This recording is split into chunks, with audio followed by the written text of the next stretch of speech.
Well, I was an AD, so you know. Episode, and you may notice, recognize Keith from some behind the scenes of when I posted about 709, because KP is usually the AD of Agents of Shield, and was my. Oh my gosh, Oh no! That's my phone. Sorry, I'm texting on the chat, on the live chat. Hey, Chris. Hello. Chris, what's up? How are you doing? How's everybody doing? Good. Boy, what a haircut. I love it. Yeah, had to buzz it all off. Buzz it all off. I think you were recognized from Jeff's Deek startup company. Yeah, I know. With the short hair, it's a totally different character. Chris did a cameo on, what episode number was that? It was 604. 604, yeah. Mm-hmm. This week, you are the writer. Yeah. Yeah. So awesome. And here's Diane. Hi, everyone. How are you guys? Hey, how are you? Good. It's so nice to see you guys. Oh my gosh. I'm so excited you're here, everybody. But Diane, you are next level in this episode. Oh my gosh, no. Oh, get over it. I watched it twice already. Thank you. That's so very good. Yeah, you were wonderful. Wonderful. I mean, I don't want to spoil anything, but and it's been like a little tease of Cora for a while, and now I feel like we really just get to see her in this episode. Yeah. It was really intimidating Just quickly before it starts, yeah. Keith and Chris, I feel like you both have very interesting stories, and we don't have to kind of get into it right now, but can you just explain what you did before and then what you do on this episode? So Keith, why don't you go? So you mean job-wise, where we both came from? Yeah, go ahead, Chris. Because Chris has got a crazy rise to stardom. You go first, Chris. Sure. Okay. Well, coming out of college, I went to college on the East Coast and started doing some PA work in New York City. They have a lot of movies and TV shooting over there. And I was kind of on sets and, kind of, getting experience that way. And everyone told me if I wanted to be a writer, I have to move to LA, and all the writing is out there, regardless of where production is. So after a couple of years in New York City, I packed my bags and moved to Los Angeles, which was a little bit of a culture shock, but I got used to it. And I started on SHIELD. About you. What? You have a New York vibe about you. Oh, thank you. Super cool, like a bit too cool for LA, maybe. I don't know. New York is a little too stressful. It's a little too, you have to be on all the time, where LA is a little more laid back, which is definitely better for stress levels. So sorry, I interrupted you. So you're in LA now, and then what? Moved to LA and started working here a little bit, PAing, getting on commercials, and finally I got an interview for Agents of Shield season 2 in the Office, so Office production, where I worked for a couple of years as the Office PA, and then eventually an opening on the writer's side for the writer's PA opened up, and I moved over there and was the writer's PA. And then I was kind of filling in for the writer's assistant in the writer's room, taking notes, kind of writing down everything everybody says. I did that for a couple of years, writer's PA / writer's assistant. And then in season 6, I was given the chance to be the script coordinator for SHIELD, and I took that opportunity, which was amazing, and did that season 6 and season 7. And towards the end of season 7, Jed, Mo, and Jeff offered me the chance for this script, which was kind of obviously an amazing opportunity and such a cool way to go out for this show that I'd spent most of my 20s growing up and learning the industry through, starting from the bottom and really working my way up. So, oh, my heart is beating so fast just hearing that story. It's like, oh, and it started. I try and do a, if you're watching along, press play now. I got it. You got it. Yeah, I'm not very good usually. I'm so Thank you for telling that story, Chris, because it's really inspiring, and it's just, you know, you've always been around, and I guess I knew that you wanted to be a writer because I think most PAs in the writer's side of the office, that's kind of usually what you want to do, right? But just for you to have gotten an episode is obviously amazing, but for it to be this, like, I'm pointing up here because that's where the TV is. Right. It's so good. I have a question. Chris, Zach here. I'm Elizabeth's fiance, by the way. When did you show like a writing sample? Like at what stage in the process were you like, I can actually write? Like when did they need to see that? That's such a good question. You know, right from when I was office PA, you know, any extra time you have, which, you know, is not much extra time, but when you come home after those 12, 14-hour days, yeah, you're just working your butt off, writing. And luckily, being in this specific writer's room, all the writers from top down were always so excited to help. And, you know, once I got, you know, after a couple of years of working and reworking, you know, I finally put together something that I thought maybe could be okay. And, you know, maybe was it like an episode of the show? Was it something? No, it was a, you know, most of the time nowadays people write, you know, their own TV pilot, speculative scripts. You know, back in the mid 2000s, it really was, everyone was writing you know, episodes of shows that they would show to people. And that's kind of moved towards writing your own pilot, which is better and worse in different ways. But, you know, I probably showed my work to somebody, you know, after 2 years maybe of being around that. Going, there you go, please don't hate me. No, just, yeah, essentially just kind of, first you build the relationships, because you don't just walk in and say, hey, read my stuff as like, you know, a total newbie.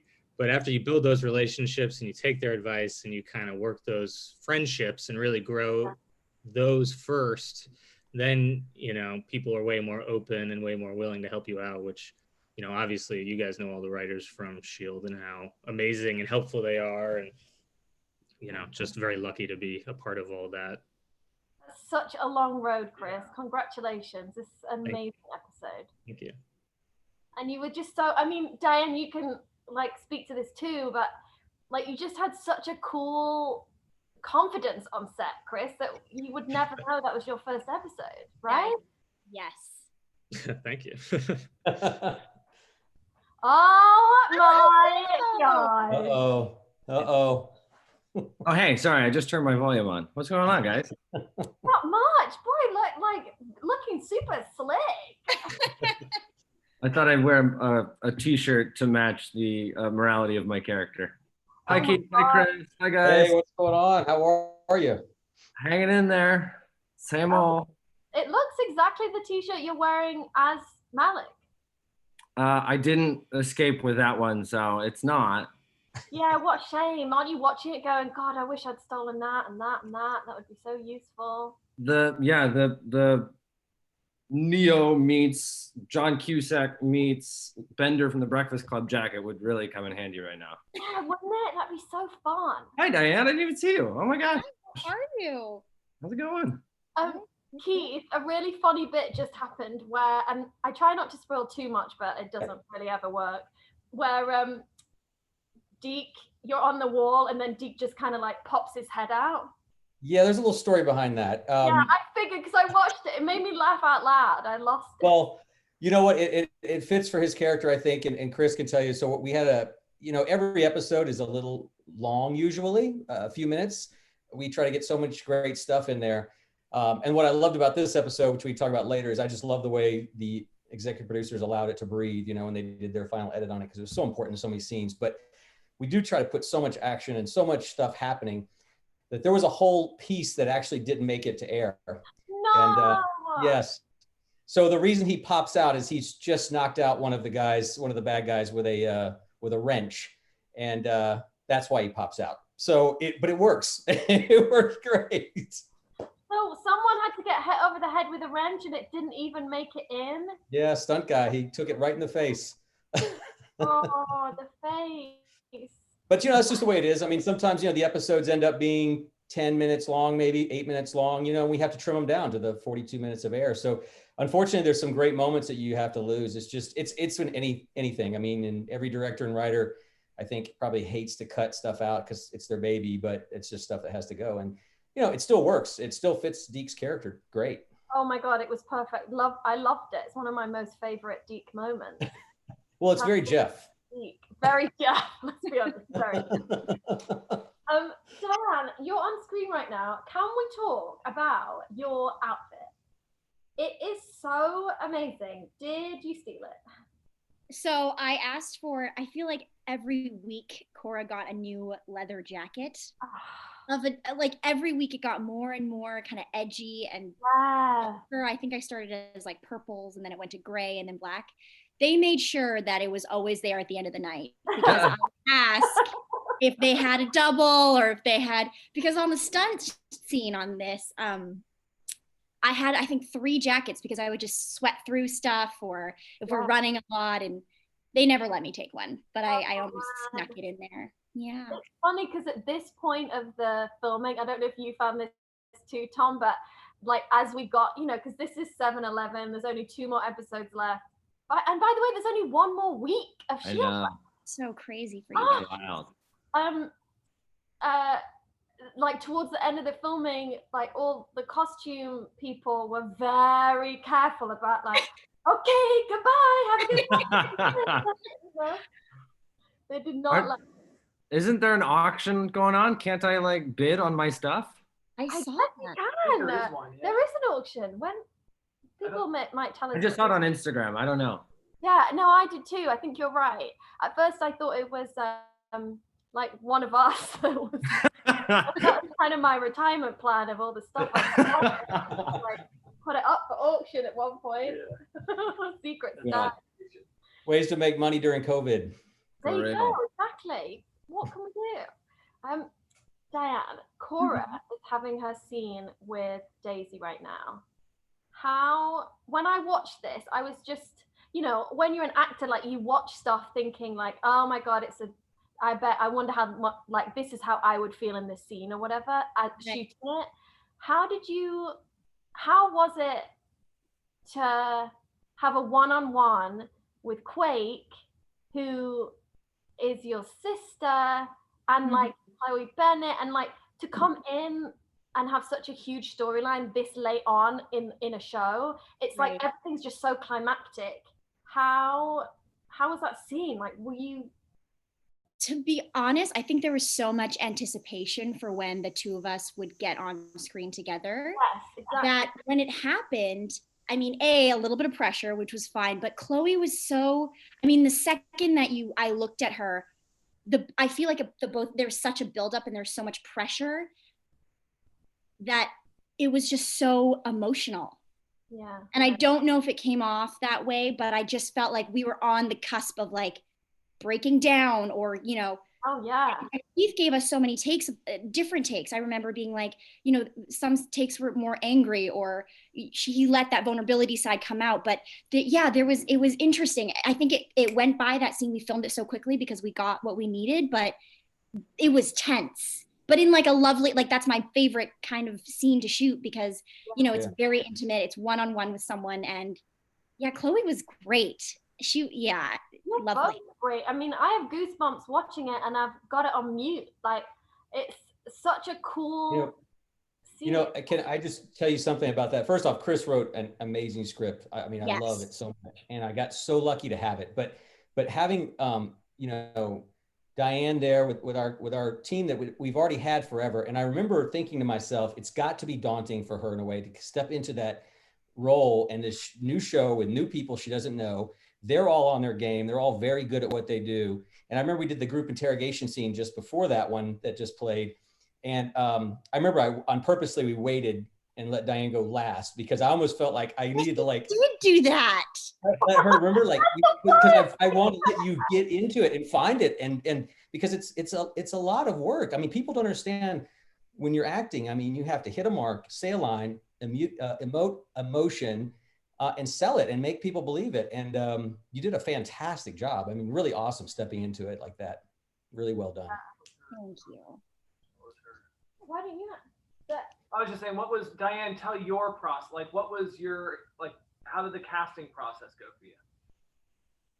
I don't know if any of you know this. Mine was crazy. I think I don't know this. I was shooting in Cape Town. I was shooting my show in Cape Town, and it was the last week of production, and the audition came in on a Monday, and I was set to fly back to the States on Saturday. And Monday came, and they mentioned that I think casting had been looking for a long time, so they weren't necessarily looking for tapes anymore. And so they just took my reel. But because of that, I felt helpless because I couldn't do the scene, I couldn't do the words of the show. You're just using my past work. And so my agent was like, don't worry about it. They're just gonna look at your tape, let it go. And I didn't hear anything. Well, you're reel, you didn't do a self-tape. Well then, so Tuesday, my manager was like, they have to decide today. You'll hear back tomorrow. It's fine. And then Tuesday came on and she was like, well, we haven't heard back, so that's not a good sign. How about you put it on tape? Like they're asking for it now. And the hard thing was, sorry? Back in LA at this point? No, I was in Cape Town shooting. Cape Town, right. So I told her, I was like, well, I'm still shooting and I've got 2 big days left. When's my deadline? And so what ended up happening was I literally finished, I wrapped my season 2. I pulled a random castmate into a random green room and I put it on tape, and then we sent it away that Thursday. And then Friday we heard back that we got it. So I was on the plane. I landed Sunday. Monday I was in a fitting. Tuesday I was shooting. Like it was insane. And I remember the first time that Diane and I worked together, it was like a Monday. And I was like, oh, so when, like, what you been up to? He's like, well, I got off a plane last night. I'm like, oh, from where? Cape Town. I was like, I honestly, I had a really early call time, which was fine because I was getting up so early because of the jet lag. And in my head, I'm like, okay, I'm second scene up. It'll be fine. I'll take a nap at lunch. But it went long. And I swear, Thomas, you probably saw me like trying to, like caffeine, trying to wake myself up because not at all. Your professionalism shone through. Wow. Crazy. And I'm so glad it happened that way. I'm so, so, so grateful because I had such an amazing time. Like I couldn't have asked for a better way to start to be on your show. I guess it doesn't allow you to feel too nervous because you're just like in a whirlwind, maybe. Like thrown into it. Yeah, in a way, a little bit. But then being on set and my first table read, I was shaking the whole time because, you know, seeing across from all of you and watching you guys over the years and what Keith said, you have your process and you're in your zone and your characters are so well developed. And then it was so intimidating, but I feel like everyone was so welcoming and it was just so much fun to play. Oh, well, you nailed it. And you would never know you were nervous at all. But I still get nervous at the table. Keith felt it. I was, you know. You were awesome. I mean, seriously, you know, the one thing about the scene with Chloe, I remember that scene and you know, a lot of times in our show, we have a lot of dialogue to get in and we like to have people kind of cruise through it pretty quick. Keeps the energy of the show going. But I remember in that particular scene, I told you both, because there was a little bit of rushing at the beginning of it. And I remember telling it, I think to Chloe specifically, I just said, just take your time. Like take the pauses, take the moments. If we have to cut into it, we'll get it and tighten it up. But that's the one thing I think on that scene between the two of you that works so well. It's the non-verbal parts of that scene that sell it. It's your facial expression when you say, you've always wanted a sibling. You know what I mean? It's just, man, it really makes a huge difference. It really does. Oh my gosh. Guess who's here? Speak of the devil. This is Chloe, real bitch. Man. Oh my gosh. Oh, we can't hear you yet. Oh, no audio? There we go. I've never done this. Oh, That was it. that was enough, though. Thanks, you know. Chloe. That was Keith, you know when you talk about allowing those pauses, which, like Tom and Diane, I'm sure, like it's so lovely as an actor to get that because this is a show we don't often. You know, there's so much action. Did you have in mind like I want this scene to have those moments, so I need to try and earn it elsewhere, like? Yeah, exactly. I mean, I think that's where, you know, you come in, like we talked about earlier, the thing that got cut out or whatever, you know, you have to make certain sacrifices. But that scene in particular was one I knew I wanted to do that way. And the scene that's coming up later in the Quinjet with two characters talking heart to heart. I won't give it away. But that, I mean, you know, those two in particular, I knew were stuff that they're scenes that would really benefit from letting it. There's more than just dialogue to acting, obviously, as you know. I mean, it's about being a human being. You know, it's about so those nonverbal moments are just as important as any of the words that come out of your mouth. Yeah. So. Well, and especially when you see, because Malik doesn't. I mean, you have some really hard lines to say, Tom. Like some of the stuff that you like have to like, you really pull it off, but they're just, you know, you're the big bad. It's kind of, you have to go for you have to do Malik 1,000%, otherwise it's not going to work. You know, like 100%. Your walk and the costume. And how did you approach him, I guess, in some of the lines in this? One of the like literally the very first, I had my audition, and then I had a Zoom back when this was, you know, not every day, with Jed, Jeff, and Marissa, and we were just talking about the character. And no, so wait, so you got the part and then you? No, I auditioned, and then I had like a interview with the showrunners, like the day of the table read for 705, which was to be my first episode. So were you in New York, or where were you? Where was it Zoom? Right here. I was just here, and they were at production office because you guys were hard at work, and they were like, "We're having a table read later. You're welcome to come down." It's like, chill, I'm there. But we were having a conversation about the character, and something came up that Nathaniel is so interested because, or at least this timeline's Nathaniel is so interested in like just the physical manifestation of power and just being physically strong and be able to take care of himself. And he doesn't really, the political machinations of power aren't as interesting to him. So like to be able to just walk into the show and be like this super powered baddie was like, that was important to him, you know, and the character just followed. Well, you nail it. That's interesting to hear that like approach. Chloe Bennett. She's back. We can't hear you. That is out. You texting me? Is she muted? Have I muted you? Oh, ask to unmute. I'm asking you to unmute. So have you got headphones in? Oh, there you go. Can anyone else hear her? I can't hear her, no. She's playing with us. She's messing with us. It's a total scam. I don't buy it. Oh my gosh, this is so perfect. Oh, I bet she has her audio output to something else on Zoom. Oh, did you do that meeting today about press tomorrow? Did you change your audio? Oh, sorry, I can't. Oh. She's gone. I want to text her and say, what? Keith, I wanted to ask you, basically I do these Zooms just so I can ask all my nosy little silly questions. But when we are with, so on screen right now is, Tom, you're just so different as Malik. By the way, everyone should know watching, Tom is very different from Malik. Tom is very nice and sweet. I wouldn't say, I'm just kidding. I had a lot of scenes with him, so. He's never really hit anybody. No, exactly. You're quaking my brain at the moment. Oh, sure. Yeah. Yeah, sure. And you just got knocked out. I do have the supervillain cat though. Oh, yes.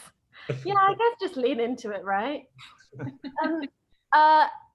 Did you have a different approach to shooting the baddie scenes to the people on the face? Because it feels like that. Yeah, well, if you look at every time that you see a close-up of Thomas, you can barely tell it, but we just did a slight little bit. So most of the wides are pretty straight and level, but whenever it gets to his coverage, I just would say to Bill, I go, just touch it a little bit, and he would give it that. So he's always off kilter just a little bit because he's kind of off kilter, you know? So it just gives, you know, it's a subtle thing. It just gives it an edgy feeling. You can't put your finger on what it is. Yeah. Hopefully that's what we get. I feel like it totally does, because there's something menacing about it, and it's so interesting. Just the tilt of the camera just kind of changes the whole tone of it. Mm-hmm. And there's a thing later on that comes in later on where, you know, you'll see him later where there's a moment he's right up into the camera. I mean, up in tight in the camera in his face, and it works. It really works. So it's a scene with you. Moments, because you have like Daisy at the start. You're super close on her eyes. That is such a beautiful shot. Are they hard? That, you know, there was the beginning of that was a combination of I had an initial idea when I read Chris's script that I thought would be kind of interesting to start with some really super tight detail. Is she back? Can she hear us? I can hear you guys. So exciting. Nice. Hi guys. Hey, Tom. Hey Chris. Hey sis. Hey Fifi. Hey, you look great. Thanks. Thanks so much. How are you guys? And you, since you weren't here to get all the praise, we were just talking about. I have to tell you, man, your performances in this are just phenomenal. I love them. I haven't seen it yet, so you haven't? Oh my word gosh! for it. It's You gotta so. watch it. I'm so bad at keeping up with these things. Well, it's not on over there yet. So you got 3 That's true. hours. We do have it. Yeah. And every week I ask Elizabeth what time we're doing a Zoom. And she's like, every week, she's so nice. And she's like, it's at this time. Like, it's not the same fucking time every week, which is funny. How are you guys? Good. I'm great. Everyone's great. Chloe, we were singing your praises about yours and Diane's scene, which you haven't seen and when you shot a year ago. So I don't know if you remember it, but it's when basically it's the first time you guys are on screen, just the two of you, right? Is that what you were saying, Diane? Mm-hmm. Oh, in the little closet room. Yes. Tiny room. Yes. Oh, good. Yes. That was quite literally a year ago, wasn't it? It was a little bit over a year ago. Yeah, sure was. Because we finished the last episode 713 in the end of July. I've been saying for this entire year that I was like, I just wrapped a show I was on a few months ago. Me too. For a year. Pretty much. But Because what day did we wrap? August? August. No, it was like, I think it was like the last, like July 28th or 20. It was like the very last week. We wrapped in July? Yeah. So it's been over a year. Yep. Whoa. I know. I mean, I think Gary might have had some, you know, pickup shots to do for something like that the first week of August, but like August 7th. But other than that, we were done. When Chloe was the last shot of like main picture. How crazy is that, Chloe? Yeah, it was a really fun shot. I have so many videos of that shot that I just cannot wait. It's truly like the most anticlimactic, like classic moment of life for you. Like think, you know, we've been doing this show for so long and you're like, oh, it's going to be this moment and everyone's going to be, and I can't give away what we're doing, but it's definitely the dumbest I've ever looked shooting anything. And we look really dumb. Really? So A couple times. So it was perfect. It couldn't have been better. Which Tom, by the way, you Quake Power stealer, it's been so weird to see someone else with my powers and you're killing it. I'm just keeping them warm for you. You're doing so well. Like it took me like seasons to like adjust and you're like, ugh, and like just doing so well. I remember when the first time we ever saw Nathaniel Quake, Yeah. I had to come to you and be like, so Yeah. how do we do this? And you gave me like, all right, so this is where you should live. Like it should be more in the thing, you know, it was Yeah, but you've very given it like in-depth. your own twist. You know what I mean? It's a little bit more. Tried. I got shot down pretty hard when I suggested slightly of my own twist. Colpack is very. Colpack is Quake. Yeah. He is. Very He kind of protective. is in his soul. Yeah. So Kolpak is the head of CGI. Visual effects coordinator. He's awesome. Chloe, do you remember the time at the end of season? Where were we downtown? Was that season 6? I can't remember now. They all run together. yeah, no, And 5. now we're getting Kolpak to demonstrate you running down the street. I love that. I have it on Yep. video. It's very funny. Yep, great. that was a That was one of the, that was again when the whole rest of production had finished and me and Gary's unit, obviously. Yep. And wasn't that like on a Monday? So you had to wait It Saturday? was like the rap party had happened and it was like everyone was done and we had like the biggest fight where we blocked off like 4 city blocks. And it was honestly, it was just me running. I ran like 11 miles that day. In the quake suit. It was so hot, but it was actually it was like a really fun day. It was really cool. But he was running around quite literally like, he was in heaven. That was Disneyland. Yeah, he had a good day. Everything now. What was the twist that you put on it, Tom? Like, what's the slightly different quakey thing that you do? I'm almost embarrassed to say. I wanted it to be like a lower effort version of it, you know, like he could do, you know. And they're like, no, you're not Quake. Nice try. You can't just make up the rules. Can I say, when I first met Tom, that first day on set, it set the standard. You took it so seriously, Tom. I don't know if you even realized you were doing this, but when we would have conversations of just, you know, on-set banter, he would be practicing his hand movements and gestures until we were shooting, like offset. I'm like, oh, okay, he's practicing. Like doing it as you guys are talking? Yes. Yeah. Oh, yeah. Love it. Muscle memory. Yeah. Well, I do a lot of like body talking, I guess. Me too. Yeah. You know what? You had to jump right into it. I think there was like a little, like, it was a little, I had a little bit more cushion because I got on camera. The character was like fitting, like trying to find how she felt with her powers. So I got to be as confused as I was off camera with like doing, it's like no joke. Like you either have to commit or you don't, or it looks so bad. Yeah. So, and committing, people don't realize on screen is so weird in front of so many people when no one else is doing it. You know what I mean? You're nothing's like happening. Like nothing's happening. No one's like, we all rock a bit and then it's just so dumb. Like it's so stupid. And then, like if you don't have wind, like it's all like so the wind I almost never got used to. That was like, yeah. Am I allowed to discuss it? Right? Say it again. You have someone like crouching kind of to hide. Yeah, I was just about to ask if I could discuss like how the sausage gets made. But basically when you're quaking, there's a guy from FX like with a leaf blower just right in your face to try and like give that gravitas. And the first take, I was for sure like no idea what I was doing. So dumb feeling. And almost always the first take, bless their heart, you get missed a little bit. So there are times when I can feel the wind, right? It's like here. It's like the tunnel of wind is like right here on my shoulder or something. And I'm like dead serious and I'll be like, you know, like on camera, just knowing that if we have to start again, like just for the wind, it's going to be a whole thing. There's so many times Keith and I would be like, fuck, we just did 2 takes and we forgot the fucking wind. And we'd be like, wind, you guys. We've been doing it.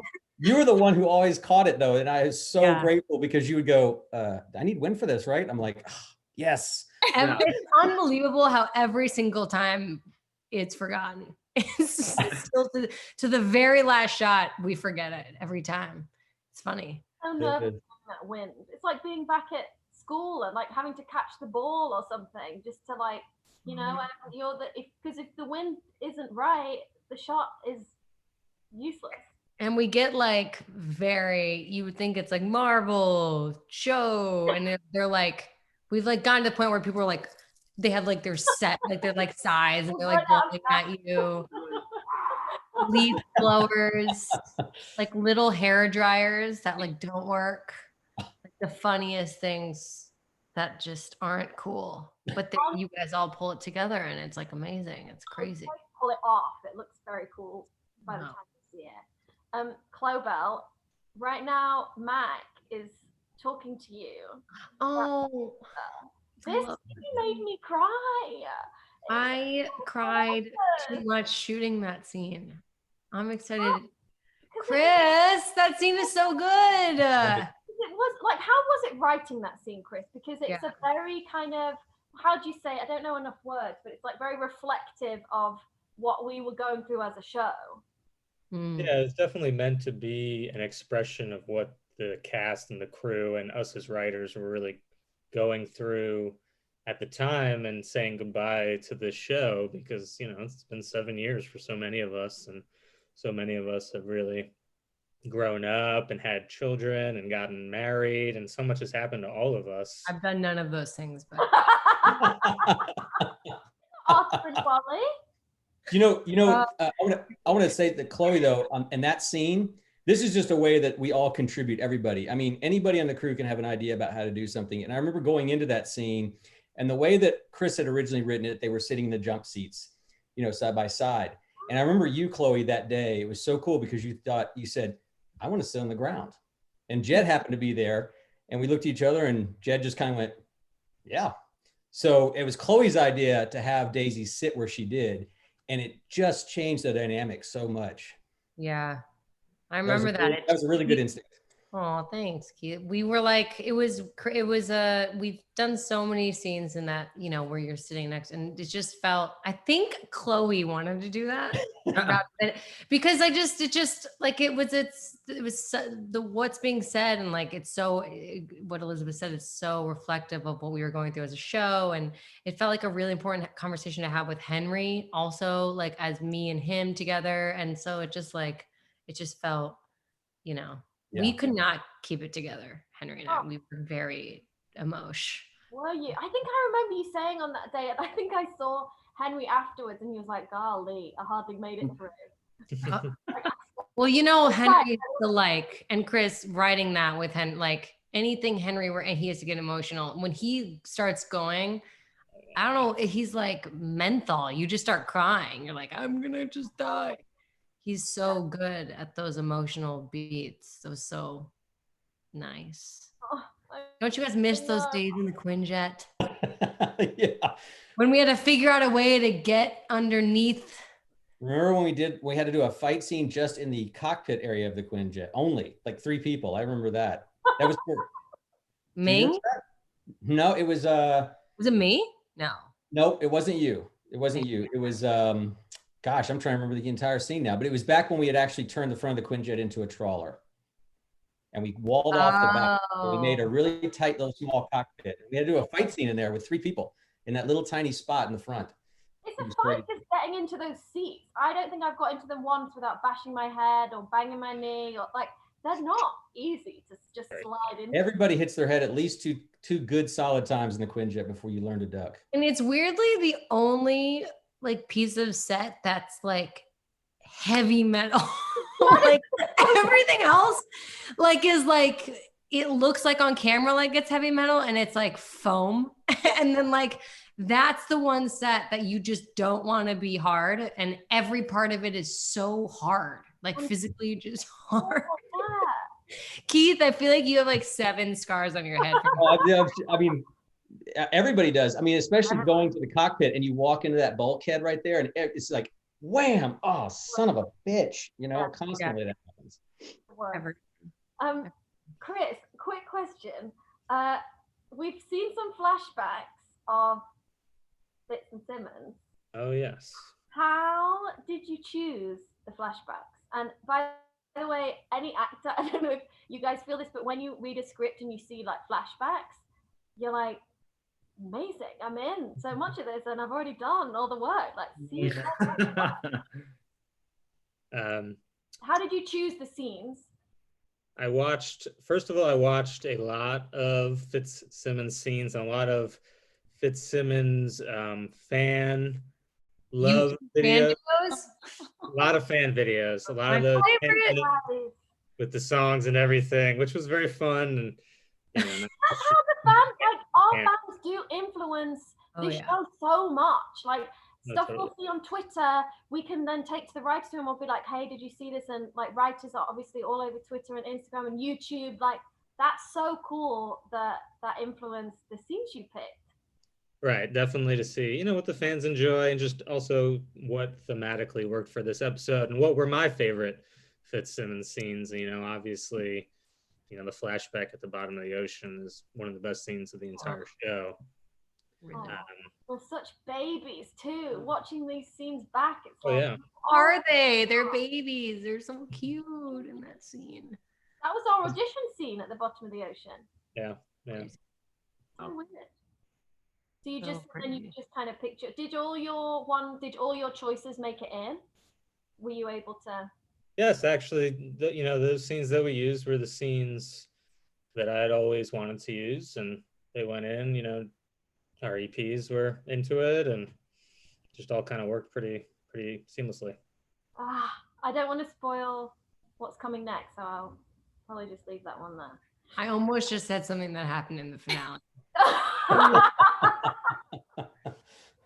I'm fired from this. Hey, sis. Hi, sis. How are you? Ugh, miss you. It's been too long. It's been too long. I know. Did you see that picture? Because we took a picture a long time ago, and I got tagged in it. And I was like, I told them like a year ago, I was like, save that. I'm not gonna tell you why, but you should say with that. Marissa, right? Is that the one with Marissa? Yes. Yeah. Me and Marissa were at a dinner one night, and our picture got taken, and now people know why. Oh. Very exciting. Very. Yeah, because when did the release come out, Diane? Like way after, right? When did they say that you were going to be, like, when could you start saying that you were in this season? I couldn't. No, there's nothing. So like just as the episodes air, then you can say, hey, I did this thing? Yeah, essentially. Yeah, basically. Oh yeah, it was very tight-lipped, almost to a point where Jeff's assistant, I can't remember his name because I never met him actually, but I did this comedy show and he comes up to me and he calls me Cora. And I just looked at him like, I have no idea what you're talking about. What? Committed. He's like, oh, Cora, I know. I'm like, what are you saying? And it got to him being like, I was on. I'm like, oh, okay. It was scared for my life. I signed a lot of papers. I do remember that. Yeah, they do scare you, Marvel. My soul was so long ago. When you at a comedy show, were you doing the comedy show? Okay. I love improv. I don't do it, but my friends started the show called Asian AF, and it's an Asian comedy variety show. And I was like the guest of it. So you just go and they do like Voltron, so they'll ask you questions and you tell a story and they'll improv off of it. But he was there and he was so nice. That's so fun. That like online anywhere? Like that? I don't know. I mean, now they actually have to do like Zoom shows, which I've never watched, but I don't know if that one will be on there. We just watched. It's called Asian AF. Yeah, Asian AF. Google it, everyone. I was just interjecting, but we did just finish watching Diane online what was the dance show called? Oh, stop. I Googled you because don't you dare do that. I got your name right. That's all. Like, I was like, I don't know if I've ever said your last name, and I wanted to make sure I got it right. And then. So you think you can dance? Stop saying it. Stop talking. Stop talking. Do you think you can dance? Yes. I'm sorry, but Canada? You're incredible at dancing. You're so amazing at dancing. I had no idea. Oh my gosh! What kind of dancing? I was a contemporary dancer. I was a professional dancer, and then I dropped it and I kind of full-time did acting. Oh my gosh, Alyssa. It's so amazing. I didn't bring it up to embarrass you. We just enjoyed it. We thought you were very Do you dance still or not anymore? I mean, I always use some sort of movement. So I'm very grateful that I have that background with like, whether it's stunts or like dancing or something on a show, but I can't say I dance anymore. I'll take like a class here or there, but. Once a dancer, always a dancer. I was going to say, you are also effortless with your powers, right? That's out. Okay. How was that process for you? Like, how did you come up with, like, did you work with Colpack to come up with kind of how they looked? Yeah, but I think it was because I did. It helped a lot that the light actually came from my hand, so that there was something there. I didn't have to imagine it, like the wind and stuff. Yeah, it was like an LED light pack that was like taped and then shoved in my jackets, and it was a whole thing. That's like way harder because you were like do, and there's like a ping pong ball in your palm. That's glowing. Yes, like somehow we always have to like hide it if we're in certain scenes. But I think the great thing was Cora never really was taught how to use her power. So it wasn't necessarily honed in, or she knew. It was just at first it was kind of like it happened not, it happened like not on purpose. Do you know what I mean? Right. Like her emotions boiled up and something would happen. Yeah. So I think that also helped that I wasn't doing things to perfect it necessarily. Yeah. But if I looked ridiculous, he would tell me. He'd be like, okay, we need to make it a little simpler or something. He'll come in and be like, that looked bad. Do it like this. Yes. This is classic. We're at the scene now where Max having the chat with Sousa. Ah, Yeah. oh, so cute. How was cute, Keith? Like, Aren't I asleep? Yes, you're asleep. yeah, you're Sitting up. which I think I also thought tried to that lay on the was ground for hard. that. You guys were like, no. Like, yeah, okay, I remember. Well, we have to sit there for hours, just like not doing anything. You know? I think Keith Kind got of me. shift a little bit, you know. I think Keith But- got me out early. I think they did the wide first, and I think I got to go. That's exactly right. I talked her into it, saying that's what we do. I said, look, just do this for me, and then you go home, and then we'll do the coverage on I think that. I had to go home because we had to be up early the next day. I think I Probably, was. yeah, probably so. But yeah, no, but it works out good. It was nice. It was a nice scene. I mean, I think the two of them did a really fantastic job. Chloe, you were fantastic sleeping back there too. But Thank you so much. Wherever the scene. Hey, KP, somebody just came on screen that hasn't been on screen for a while. who? Oh, Fitzy. Jaqueen, where is he? Oh, here. Oh Oh, my goodness. Look at this crew. Oh, Oh, you look like you just came from the 70s. Well, Time traveling. We are in the I that's actually so appropriate, Chloe. That I don't know if there's a time travel season of Agents of Shield airing right now. Literally, right? Isn't it? Isn't it right now? Jeff, that's how this works. Keith. what's going Hi, on, man? Keith. Hi, Chris. Hi, Diane. It's everyone. Hi, Cereal Bish. Are you still Cereal Bish? Yep, keep forgetting to change my name, and it's now like public, and that's kind of my private. But that's cool. If you see it on the chat room, it's Clover. Oh, Thomas is here too. I didn't see you. It was in the speaker view. Wow, what an extra. Oh, Thomas, you look so handsome. You look like Charles Manson, and I think you of all people would take that as a compliment. I would actually. Thank you very much. I appreciate that. Because If you I played didn't, him, what'd you say? Yeah. yeah, but like because you played him, not because. Right. I guess there's some backstory. There's context. I guess I currently look more homeless than anything else, but I kind of think that's like a buttoned-up T-shirt. That looks neat. Are you That's wearing right. a polo? Yes, it is. The actual fuck have you been doing? The rare quarantine polo. Yeah. Wait, how do I look at every? Okay, now I've got everyone. All right, there we go. What's up, everyone? Where in the episode are we? What are we Have you talking seen about? it? I haven't, but I'm gonna watch it tonight. It's just it's early. It's the East Coast feed. I'm gonna watch it tonight. Yeah. I'm caught up. I've seen all the others. You can watch, like, have this on while you're watching it. You know. Obviously, Hello.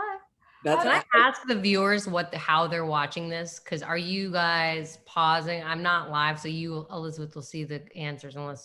Are they watching this and pausing it? Are they pausing us, watching us on the commercials? Like, talk to us about how you're intaking this live, guys. That's all I want to know. No, how you're I'm just as curious. That's you all. should be. We'll get it. Where we are, Deke, is your granddad has just been on screen He has. for the first time in season 7. Are the people freaking out?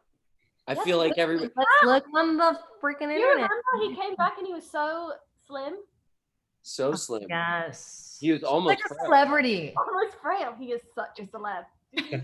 By the way, Ian, Wasn't that it's, back? Yeah. listening? I would say about 90% of the social media toward me this season has been like, Jeff, where is Fitz? Stop this. Where is he? Oh, wait, so he's on the screen? Not at this second, but he just. But he was. But he was. Yeah. Stop making me feel like I just said. I don't know. I got nervous. So people know. So people get so scared. What Diane was saying, just like the nerves constantly. I know. Like, I just sweated. So people see that he's here on this. yeah, we're now in another scene with him in, and we're in that big white. I thought he was only in the very end of I this. thought so too. Stop! It's on right now. Oh! Ending. Hello. Stop! It is right. Keith, is anyone else Chris, watching the stream? Oh, now I know what's going on. I remember. I haven't seen it yet. I'm gonna watch it tonight. Yes, someone said sobbing. We got Fitz, y'all. Yeah, So y'all. special. Got it. Now I remember. When they told you you're gonna get Fitz in your episode, how was that for you? Did you cry? I did not cry, but I was very excited. I was very happy because he hadn't been all season. I was like, obviously he's one of everyone's favorite characters. He's one of my favorite characters. It's my first episode. I want to write all the characters. So to be able to write some Fitz was very, very heartwarming to me. Who It was else? a great was script. excited? You guys, Keith and Chris, you guys killed it. I remember this is such a great one. Thank you. Yeah, it was fun. I like it a lot. How was it? Did you feel the pressure, Keith, of having these kind of pivotal flashbacks? With Fitz? Yeah. Is that kind of, yeah, you know what? It's funny. Hello. It didn't really, bother me. Actually, I was so happy to have him back. That was not the pressure. One thing we had with him from a technical issue was just scheduling, and having to schedule and get him in. And so there was a long, complicated, scheduling around other commitments and things like that. That made it, I think, a little more challenging, but we pulled it off as we always do. I mean, it's a well-run show for sure. So we made it work. Was this Comic-Con? I was just gonna say that this was Yes. Remember, because you and Ian had to leave early. Yep. Yeah, we missed that last time. Actually, I think it was that scene. We only had Ian for a few days, and that scene in the White Room, you guys had to come back and shoot that scene in the White Room and that other scene earlier. Stupid This Ian. episode was shot in the middle of the 2 Comic-Con days. Right. Yeah. Right. Was it Saturday? That was part of the challenge. That and we Ian was only available for so many days and whatnot because of other things. So Keith, that's what was crazy. Logistically, that was nuts. Nuts. Yep. Because Only you could have done that. not me. You know what? I mean, Gary actually, he was really pivotal in trying to sort that out because that comes in from an executive producer position where you need to be able to work deals and get the cars and the vehicles to bring you back from San Diego, at a certain time. Back to the party. So yeah, Well, this also exactly. came Take you back back to to the Real party. I mean, you Hero. guys came up and film went back. So I mean, Gary gets the credit for that because he really kind of made all that happen. Thank God you came back for that last night because that was like our last Comic-Con. Oh, last one. That was such a good one. Remember? I remember. Came back like a hero, not all Yeah, heroes. what a hero. What a hero. I If can't believe you did that. Party. Best I party. can't believe you came back for the party. And had You're heroic. Yeah, well, I mean, there was I no. feel like you're mocking me, and I. No, I'm not. I'm okay, not. I was equally begging Elizabeth to come to the party. I was. Yes. Oh my gosh. Remember? I was so drunk. And I met Manny for the first time before I fell in love with him. And then you fell in tell love him to with come say hello. Where's Manny? I remember. A lot of love on the chat, by the way. A lot of people are talking about Manny and how cute you are together. And Who, me and Manny? We are pretty cute together. He's got a very clean look. I'm a little more. It's kind of a two sides of the same. Yin and coin. yang. Gorgeous couple. Great. It's good. You emailed him a few weeks ago about your episode, and I thought it was a moment where I'm like, we just came in communication with Jeff. It was very exciting. You're back in our lives, Jeff. I feel. Wait, Mike. oh, that's again. This is the thing he really wants to hear. Oh. Gone. That was such a Jeff way to go out by accident. It was too much for him. I mean, I like the way it pauses too, with him kind of going. I know. Mid-word. Oh. Yep. Keith, you know when Clobell's like, but as like only you could deal with scheduling stuff that's so crazy, like Ian's availability for this episode. Can you explain why, as in like what you did in other episodes for Shield? You mean as far as like we're just scheduling, and we have all the time to schedule around. We have to send the cast to go to And what do you movies. usually do? Yeah, Chloe gets it. What is that now? What is it? What? I guess people don't know like that you are like So- one of the engines behind Shield. So, and have so been. what assistant directors do, we get the script, we read it and we break it down. So we break all the scenes out, who's in them, where they're shot, and then we have to kind of put those in a logical order of shooting that. And we have to go on location availability, equipment availability, cast availability. Hey, he's back. So, it's a lot of Keep going, logistics. Keith. A lot of logistics to make it happen. So, and then once we start shooting, the assistant directors, we take a schedule that we've built and we've gotten that approved and work with Gary to make that happen. And then we have to drive the set. And we're the ones that have to kind of fit that day's work into a 12-hour day. So that's why I become a raging lunatic sometimes, unfortunately. It's the most stressful job. Keith is the hardest job on Shield, and Definitely. it is, Well- especially for something like our show that has so like that. With most other productions, you would be given double the budget, double the time, and double the better actors. Well, I love, the actors are fantastic and I love everybody. I just, sometimes I know I got a little bit pushy, but No, I mean, you have to. kind of have to. What you For kind for of that explained it in like a job, very, you- but he is on set every single day, driving the entire day, and you have to think of things 10 times before on in every level, every department, with managing. I mean, like it's an unbelievably difficult job, and you have been with us forever. Yeah, And since you've day been- one.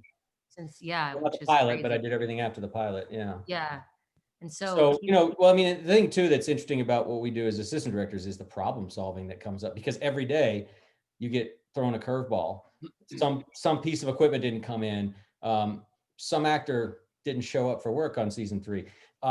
Something like that happens, So you have to scramble and figure out, okay, now what do we do, And so there's a lot of having to think on your feet, but it's a group effort. Everybody pitches in, and that's the one thing about this show that is different than any other. I mean, all the shows have families, but I've been on a few other things, and there's been nothing come close to the family, and that's why that scene between Chloe and Mac, or Daisy and Mac earlier, is so important, because it's really about our family. yeah. So for this episode, Keith, how did they decide which one you would direct? Because you AD'd the odd episodes? Yeah, I used to do the odd episodes. Well, season 2, I did the even episodes, but then season 3, I started taking over, starting the first episode each season. So I would do odd. This season, I actually wasn't slated to actually direct one. And then we had Kevin Tantrone actually had to drop out for this one, because he was going to do the finale, which is going to be so big. And so he was really working hard on several shows, and he was just kind of, had really worn himself down a little bit, needed a break before he started the finale. So he kind of had to bow out on this one. And it opened the opportunity for me, because I had done the slingshot thing first between season, for season 3 and 4.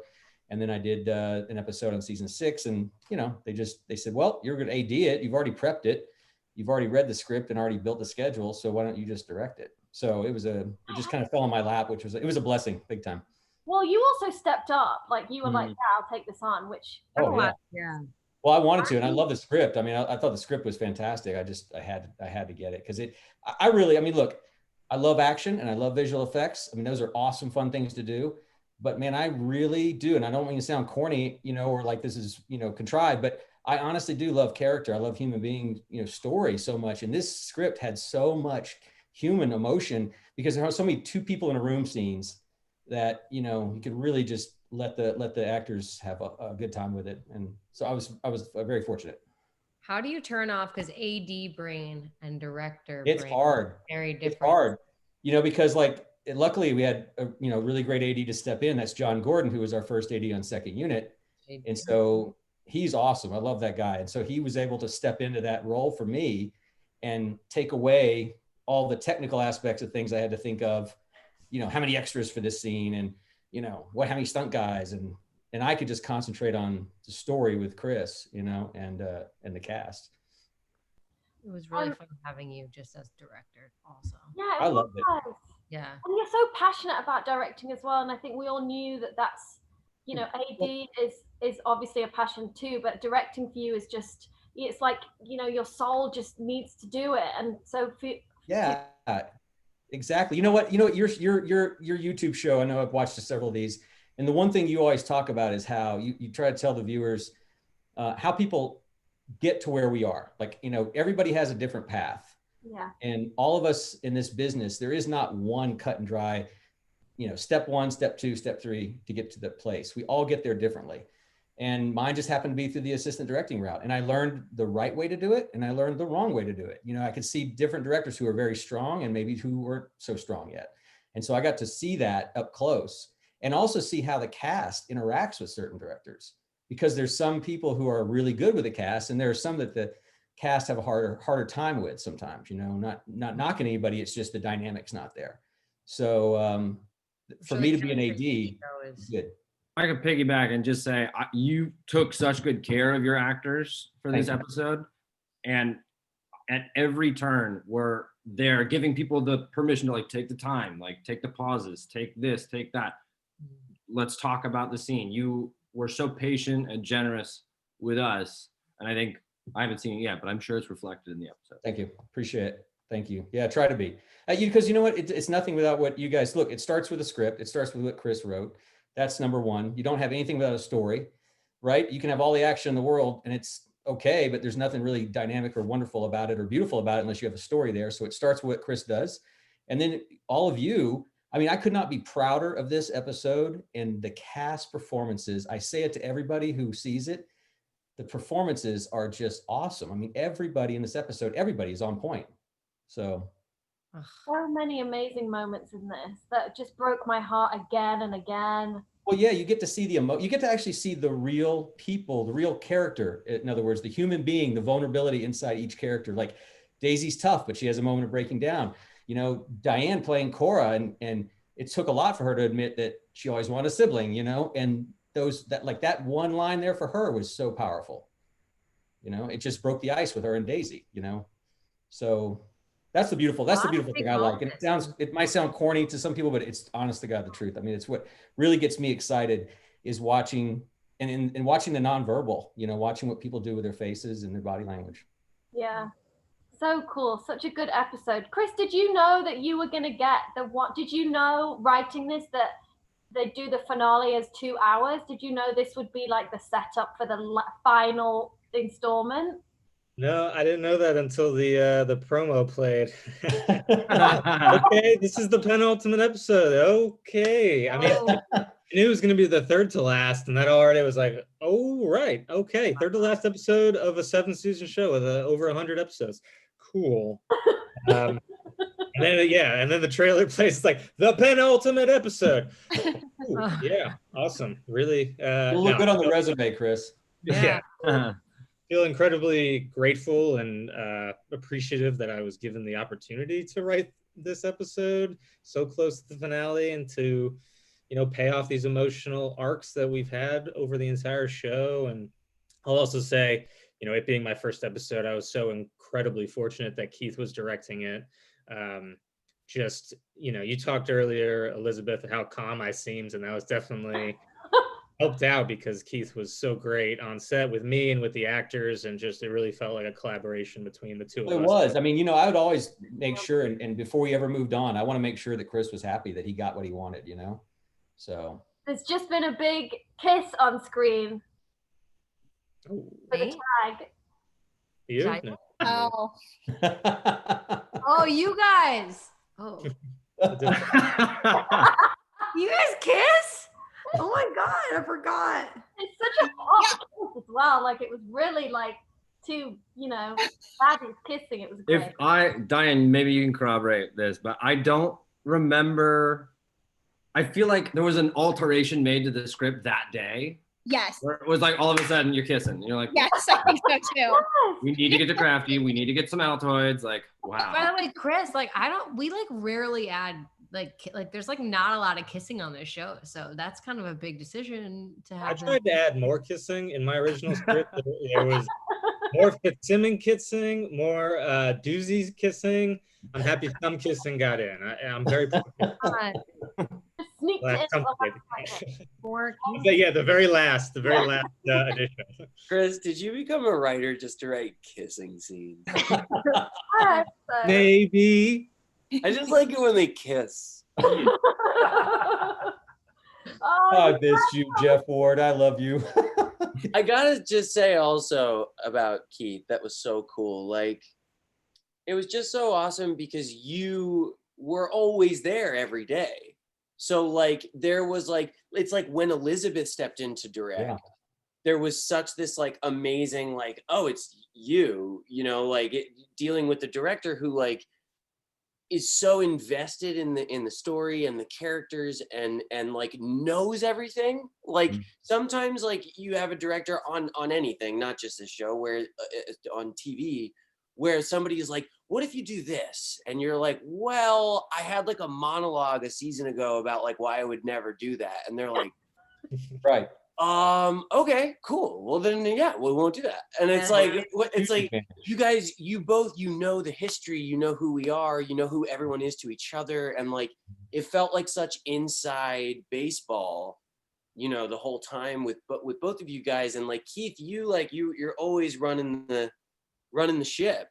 And like, for you to get to step in, take your time, be creative. And you were so kind and generous and like, supportive. It was such a fun experience to see you transition. It was awesome. Well, you know, the one thing, and Chris can probably say the same thing, but because we have been on the show for so long and everybody knows us, when it did come time for us to do these, you know, episodes, all of you and all of our amazing crew just put it into high gear and everybody stepped it up. You know, it's like everybody was that much more energized and collaborative in making it happen.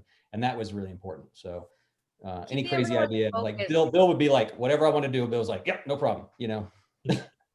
I was thinking about Bill and Bill only this morning. Bill, I love Bill. I wake up most mornings thinking about Bill. Like I thought this morning, I was like, I wonder if Bill's thought of me. He's probably watching. He's probably in the chat room right now.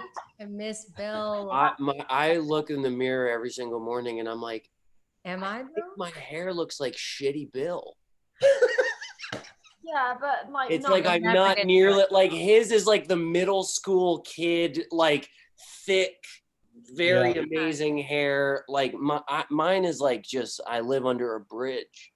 But it's for everyone watching, Bill is one of the camera operators that was with us for most of Shield. Shout out Bill. Super talented, one of the most talented operators around, period. I mean, hands down best Steadicam guy in the business. Incredible, most things you see, and he is also the funniest. So cool. We love you, Bill. We know you're watching. Bill's obviously watching. No. I'm gonna text him and tell him to watch it. Oh my gosh, text him, yeah. I will. I'm gonna tell him. I don't even have his number. I'll send it to you, Chloe. Oh you think? I miss those texts from Keith being like, "You're gonna kill me, but your call time's been pushed up."